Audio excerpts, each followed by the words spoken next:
10 years ago, I was sitting basically in your same place as a Rutgers student in the MLIS program. So back then it was MLIS, not MI. I was super nervous because I just quit my full-time job. I worked in the marketing department of a publishing company in New York City, and I really liked it, but I didn't want to work at a for-profit company. So I quit it, and I just decided to put everything into pursuing a library career. So I went to Rutgers because I'm a Jersey girl. So I graduated in 2010, and during my time at Rutgers, I took classes in literature for young adults and a youth services class that I was just talking with Dan that I don't feel like it's offered anymore.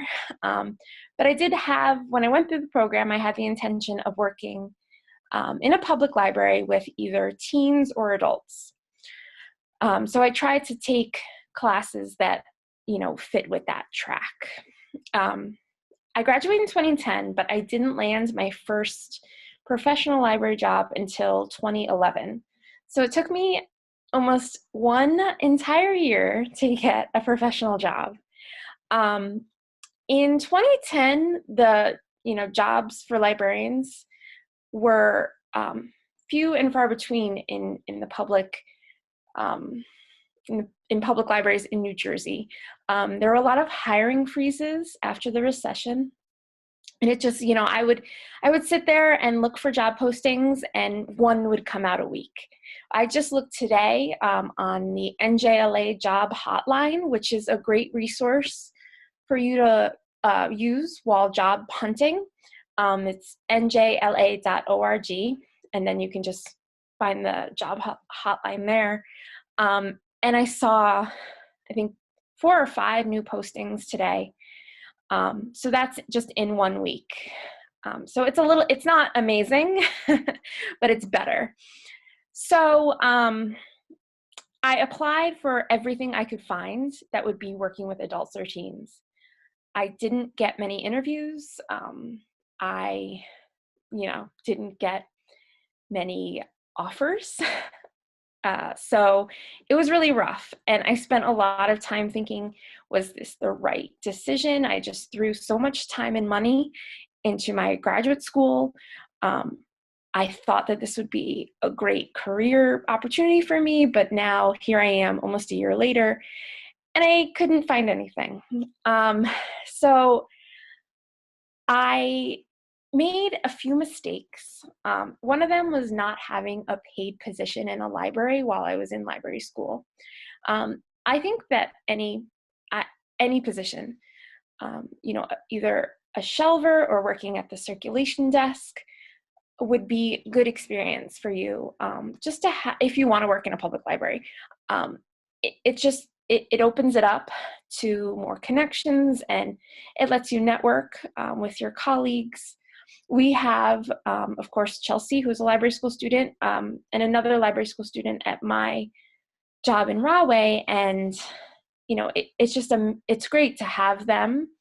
And it's, I think, good for them because they can see what it's like in all these different aspects of librarianship. So I do believe that if I could do it all over again, I would have had a paid position while I was in library school.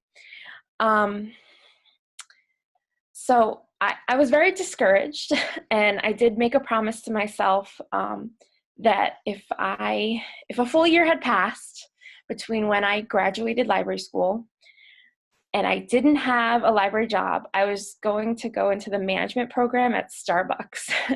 So I worked in Starbucks for my time in library school because Starbucks gives part-timers benefits, which was very critical for me at the time. And I told myself that I would just pursue that and forget about the library thing. So luckily, a few things changed for me. So the first thing was that after so many months of not getting many interviews and not getting hired, I approached a librarian that had helped me in the past. She had let me volunteer with her at her library, and I asked her if she would just be open to looking at my resume and my cover letter. She was, and she did not hold back with her suggestions. One of the things that she said to me was to try a functional resume versus a standard resume. So the functional resume actually, it lets you highlight your skills as opposed to your experience. So though I didn't have much library experience, I had a lot of skills like customer service. I had a lot of training in Starbucks. And then I could show areas where I interned and I could relate them to the library versus just looking at my resume and seeing like, oh, a few months of an internship, that sounds like nothing. So that helped. I also had a friend who, just a close friend, and I would complain about, oh, there's not a lot of job postings for teen librarians or adult librarians. It seems like there's all these children's librarian postings. What's that about? And I sort of complained to her, and she said, well, why aren't you applying for those positions as well? And I really didn't have a good answer other than I never saw myself working with children. And, she just asked me flat out, well, do you like children? And I do. I love children. So I really I went for it. So after I changed my resume to a functional resume and applied for a few children's jobs, I got an interview and I got a position. And I was lucky in that the woman that hired me was the department head of, she still is at Maplewood Memorial Library. She's the head of the children's department. And I think she really took a chance because I had no experience working with children in a library. I had taken one class on children's services and I substitute taught for a little bit. And that was it. But because she is an amazing person and a wonderful friend and mentor, she trained me basically how to be a children's librarian. She taught me things that I still utilize not all these years later, but a few years later. So I landed my first job at Maplewood Library, and I loved it. I loved working with kids. I loved how busy it was, that every day I was able to answer reference questions, do reader's advisory, do story times. I was constantly busy. And I kind of forgot that I wanted to work with young adults and adults. So I ended up staying at Maplewood for about 3.5 years. And then I moved on to my position at Rahway Library. I'm the only children's librarian at Rahway Library. I work in a department. I have 2 library associates and 1 cataloger, and we all work together to create great experiences for the children of Rahway. I love my job. I can't imagine working, not working with children. And I'm just so happy that I was able to realize this part of myself and be open to accepting something that I didn't originally want to do. So if I could give advice to you as students, it would be to maybe look outside of what you think you want to do and think about some of your strengths. For me, I'm very patient, and I love hearing kids talk, and I will listen to them and try and suss out what they're actually asking me. And I think that's a really important skill, but I didn't realize I had it. So look at different types of librarianship that you might not be considering right now. Look at job postings. So go to njla.org and look at the job postings, or look at other library job postings and look for your dream job. So once you find your dream job, look at the skills and see what it's going to take to get those skills. Is it something that you can take in school right now? Is it a class? So take that class. Is it something that maybe you can offer your services, like on LISSA? Chelsea's the webmaster. So now she has experience with, web development. So if that's something that you think your dream job is going to require, try and get those skills while you're still in school. So I was going to suggest that if you have any interest in working with kids or teens, you should take the youth services class, but unfortunately I didn't see it. So maybe it's still available at Rutgers, but I'm not sure. So I would just be open to all different experiences and, try not to pigeonhole yourself. But I would love to open it up for questions. Probably talk pretty fast, but if anyone has any questions, just ask. You can ask them in the chat, and then Dan will coordinate that. Yeah, thanks so much, Liz. Okay. I have a question that I don't think was on the list. I wonder, like, I know just from talking to people that are children's librarians, just like that programming is such a huge part of what you have to do as a children's librarian. So I wondered, like, was that a hard transition to suddenly, especially like when you went to Rahway and you were the children's department, was that something like difficult to pick up? And I guess just like, how do you go about the programming that you have to do? Yeah, so I think one of the things I didn't really mention is that in my first job, it was amazing to be part of a team and have my department head who gave me so much training. And I think that there are good entry-level jobs out there, and then there are also jobs that are just going to throw you into it, and you might not even know what you need to do. So it's very important that if to get sort of that training, but programming is so much fun. When I started at Rahway, the management, they told me what kind of the bottom line, like what I would need to do in terms of programming, story times and X many programs a month. And I did that, and then I just kind of kept going and going and going. And now I'm lucky to work with 2 other library associates who love to do programming as well. And we can kind of work to their strengths so that, I can focus on one thing and they can focus on something else. But programming can be really hard for people. So I always try and think about, like, what do you like to do? So for example, I love cats a lot. So, every once in a while I'll have a cat lover's story time, and we'll just have all books about cats, and we'll put some cat songs on, and we'll have pictures of cats, and it's what you like to do. A lot of people love Star Wars, so Star Wars Day is a big thing. Just think about what you really like and do that. It doesn't have to be something that you saw another librarian do that you think would just be torture. It can be what you want to do. If you're in a public library, if you're in a school library, I don't know. Great. Lynn asked, is volunteering a good way to get experience? Do employers count that as experience?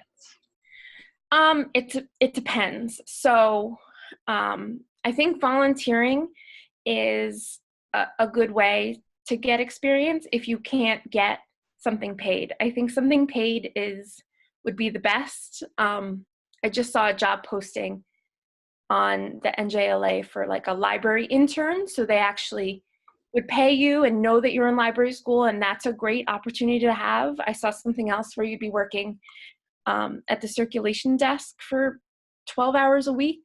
That would be great experience. Volunteering would be is good, but sometimes it's not as great as having the paid experience. So Chelsea asks, looking back, do you wish you took more children's librarianship courses? Was there a learning curve? Yes, there was. I do wish that I had taken, there used to be a class called Materials for Children. I think it's changed. I think now it's Children Reading and Literacy. Yes. I think that's what it's called. Yeah. So I do wish I had taken that. Luckily, you know, everyone was a child. There's a lot of classic children's books that I read as a child that are still loved today. But there was a very big learning curve. I basically had to read a lot of children's books. I would take out a bunch, I would read them. All the new picture books that would come in, I would read. I try and do that still, but I don't have as much time, you know, just to see what's out there. But there's also great blogs you can follow. You can read reviews in journals to sort of get an idea. And luckily, there are some books that will always go out and you never have to read them. You just have to know that kids love them. Gail asks, can you talk about the interview process? I have an interview lined up for a children's librarian position. Ooh, congratulations, Gail. I'm wondering what to expect in terms of questions. As of now, my only library experience is volunteer. Okay, yeah, so obviously it depends where you're applying, but I think most children's librarian positions, they're gonna try and, you know, get a good sort of handle on you as a programmer. You know, I don't like this. It seems to be a little bit of a trend where I see a lot of job postings where it's like, we're looking for someone energetic, you know, who's, you don't have to be, I feel like that puts to mind a certain type of person, and you definitely don't, there's lots of great children's librarians who maybe aren't like perky or spunky. But I do think that in an interview, they're going to want to know what are you going to bring to the library, and what are your skills that someone else is not going to have. So for example, you know, do you speak another language, or do you have skills that are not traditionally in, you know, seen in library school? Like how can you improve the library? You also want to do a lot of homework and look at the library website, see what they're already doing, and see if, you know, maybe they have, I don't know, a Lego club.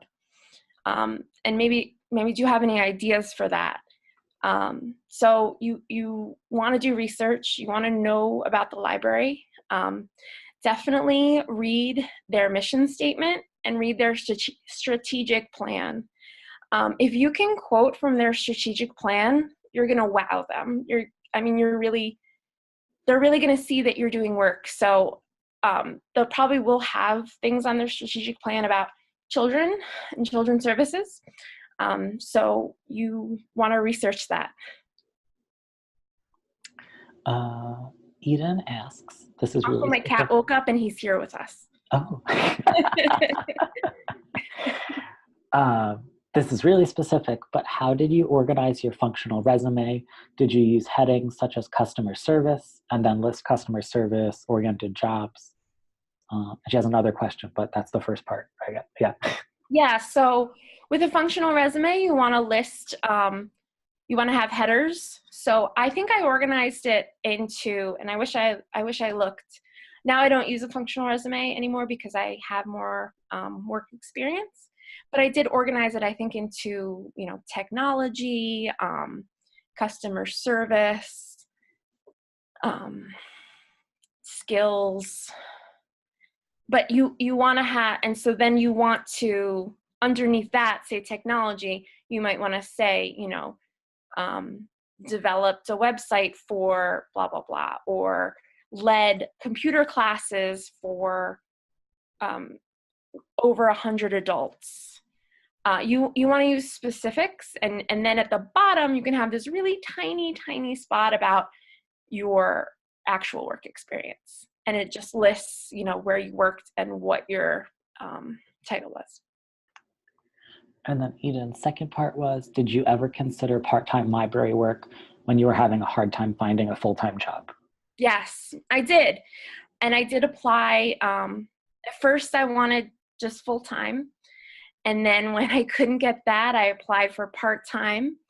And I'm glad that I was able to get a full-time position. It's so hard. Benefits are so hard. Having benefits and trying to get them and keep them, you know, you really want to be valued, and a lot.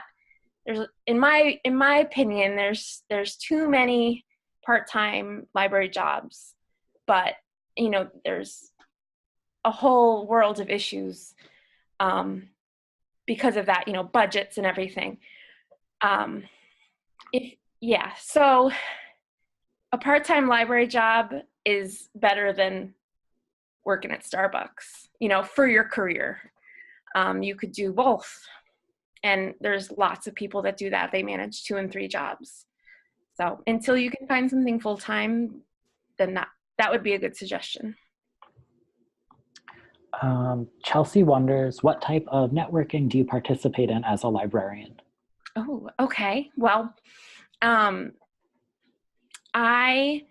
right now I'm actually co-chair of a statewide committee. So I'm a member of New Jersey Library Association, NJLA, and the American Library Association, ALA. And then as part of ALA, I'm also a member of ALSC, which is the Association for Library Service to Children. For ALA and ALSC, I really don't participate in much networking. It's just a membership that I maintain. For NJLA, I am co-chair of the statewide summer reading committee. And we have meetings and we do workshops where we go all over the state and we present ideas to other librarians for what they can do in the summer. I've been on it for 4 years, and it's been great for networking, getting out there. NJLA also has a lot of committees, lots of opportunities for networking. They also have fun stuff, like the membership committee has trips. They go to all types of different things. So there's lots of networking that you can do. And there's also a lot of online networking. There's lots of Facebook groups. I'm not on Twitter, but I hear that there's lots of things that you can do on Twitter with networking. So, yep. Oh, and I guess this kind of ties to that. Lynn wonders if you've ever gone to the NJLA conference. So I guess, like, would you recommend going as a library student? I guess particularly if you're interested in public or children's librarianship? Yeah, I've been to NJLA conference many, many times. As a librarian, as a student, I highly recommend it as a student. You get a discounted rate to go. I think. Oh, and it's also, I know, if anyone isn't a member, I know that there's a joint membership with ALA and NJLA as a student. I think it's like $40 for both. Mm-hmm. Yes, that is a great deal. So that membership would entitle you to be part of committees. You could go to the conference. And I think the conference is great for students to really see, you know, just see what's out there. Go to any programs that interest you. I will be hosting a program at NJLA this year as part of my summer reading committee, my summer reading committee requirements. So we have an illustrator coming to speak. So I'm always pretty involved. I was going to say that I know a lot of students are not from New Jersey, but if you do live in New Jersey or you're close, the ALA conference is in DC this year. And if you can go, it's so worth it to just see all the different librarians. You do get a discounted rate, I think, for being a student. It's close. You can take a train from Jersey in 3 hours and be there. And even if you, can't go for the whole thing, even just a day, you just can kind of really get motivated and see, what's out there and who's working in libraries and doing great stuff. Awesome. So I'm looking through the questions I wrote down. I guess, did you ever, or I guess, did you know, you mentioned working with, originally wanting to work with teens. Mm-hmm. Would you ever, is that something you're interested in still, or do you get to do that at all, like with the YA librarian? I'm not sure if there is one. Yeah. At Rahway, we do have a YA librarian, and I do, my position, it's very sort of loose, where the kid part ends and the teen begins. So I help teens every single day. I enjoy working with them. I don't think I'd like to do it as my only job. I like that it's part of my job right now. So I I really love the little kids. And right now, where I am in Rahway, since I've been there for going on 5 years, I love to see the kids grow up. Yeah, so I have seen a lot of babies that are now, going into kindergarten. I've seen a lot of kids that are now in high school and hoping that they are, still polite and wonderful as they were. So yeah, I wouldn't say that I would never do teen services, but I'd always love for it to be a little part of my job as well as children. I remember just from when I used to work at a public library, the youth services team always had to coordinate a lot, or I don't know if they had to, they did, with the local schools. I wondered if that's something you do or something you're part of, just in your job. Yeah, that's a very big part of my job. We try and work a lot with the schools. It's very important. In Rahway, we have a program where try and see all of the second graders and get them library cards. So they come over for a field trip to the library. I tell them about the library. I give them a tour, and we get them library cards.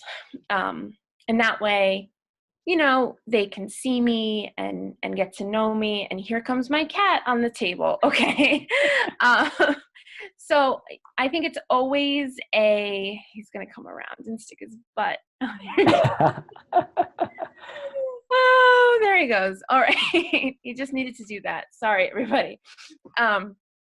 So one of the, every public librarian who works with kids, they need to work with their schools. And if they don't, they're doing a disservice to their community. We're lucky enough at Rahway to have a school librarian on our board. So that helps a lot. Here he comes again. Oh my goodness. Oh, there he goes. Okay. Sorry. So yes, there's a lot of working with the schools. You want to try and get assignments from the teachers, because the kids are always coming in, and you need to get the summer reading assignments. That's a huge part of it, because the teachers aren't going to be around in the summer, and we have to make sure that we're giving the kids the right information. So there's always more that you can do. Mm-hmm.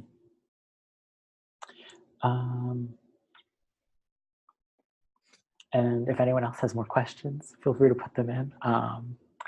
I can, let's see, I think you covered most of what I wrote down.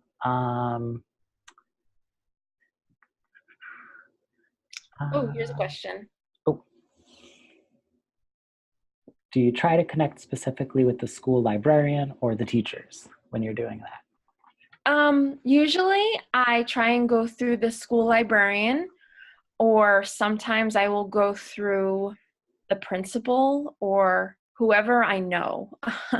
I have developed some special relationships with preschool teachers or other teachers. But yeah, usually you want to, if you're new to the position, to the community, you want to see who the main person is. There might be a library coordinator, or there might be one librarian who ends up taking a leadership role a lot is what happens. And you want to find that person and go through them, because they are, what I've noticed in the library field is that librarians like to work together. They're not trying to sit over in their library and keep everything to themselves.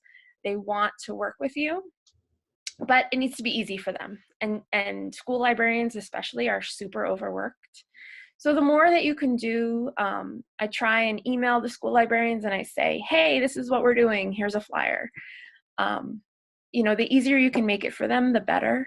And I always offer for them to come to the library, and I try and go over to them just so that they can see my face.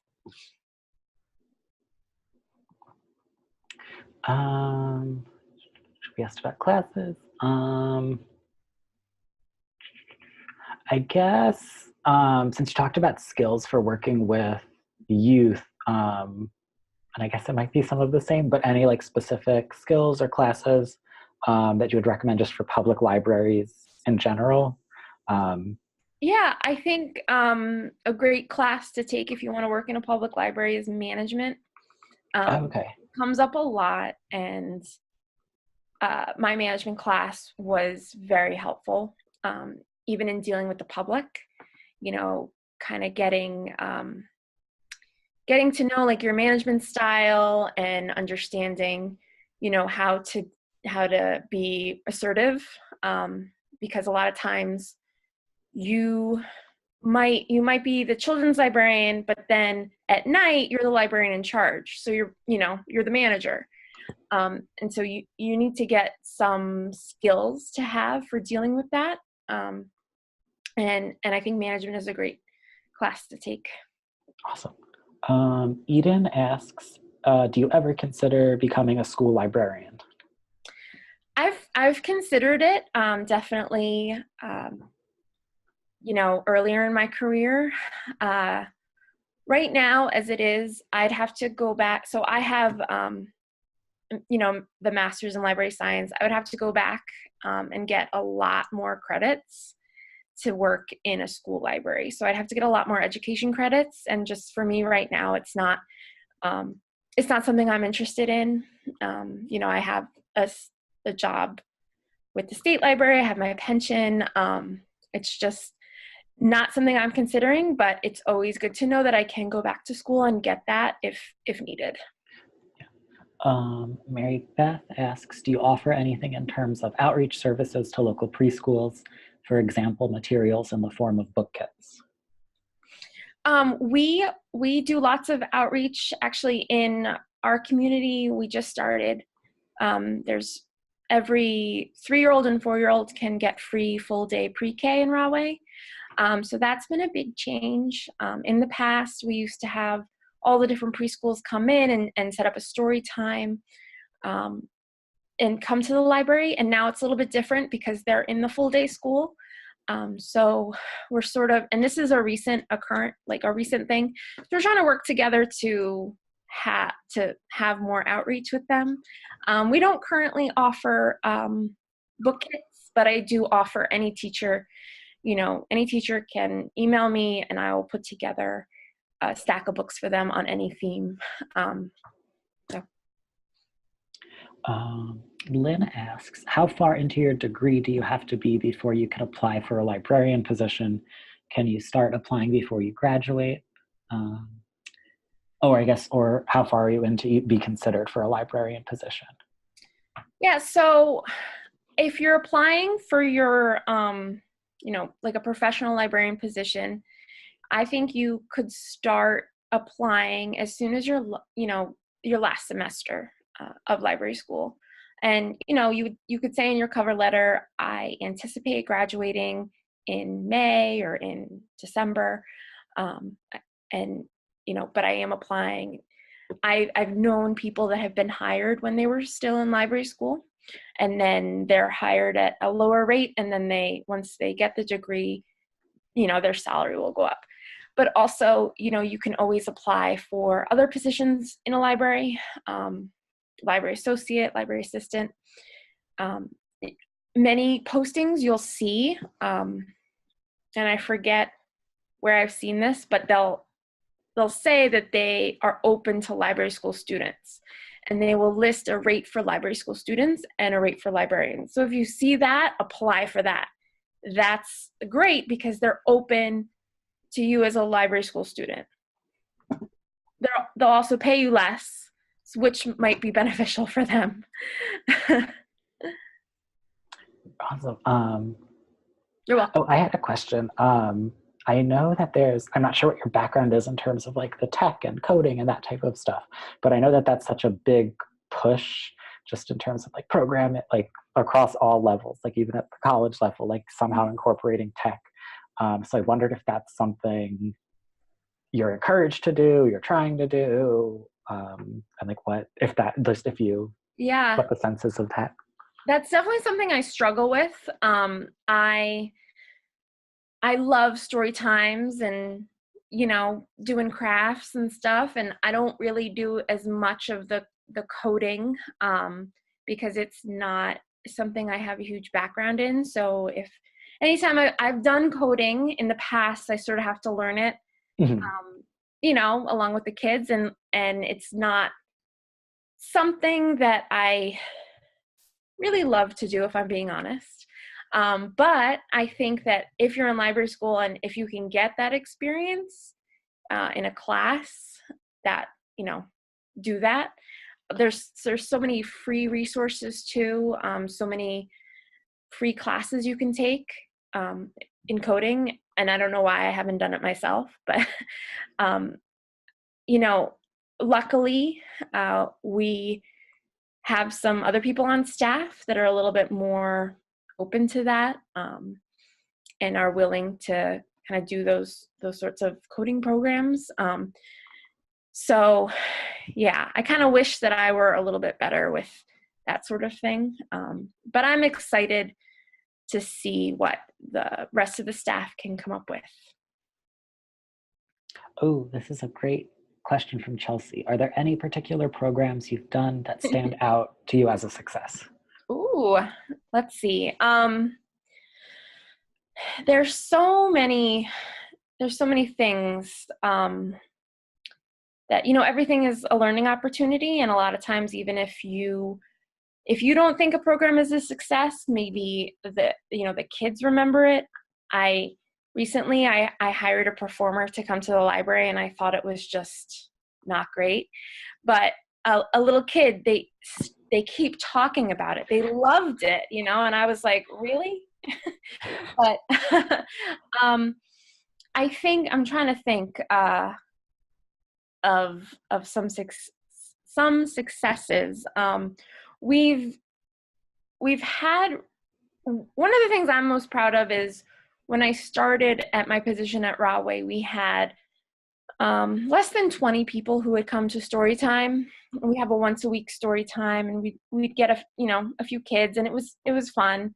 But now we'll get, 40 would be a low day. So we'll get 40, we'll get, 50, 60, and we'll get tons of people, not just from our town, but from other towns who've heard of it from friends.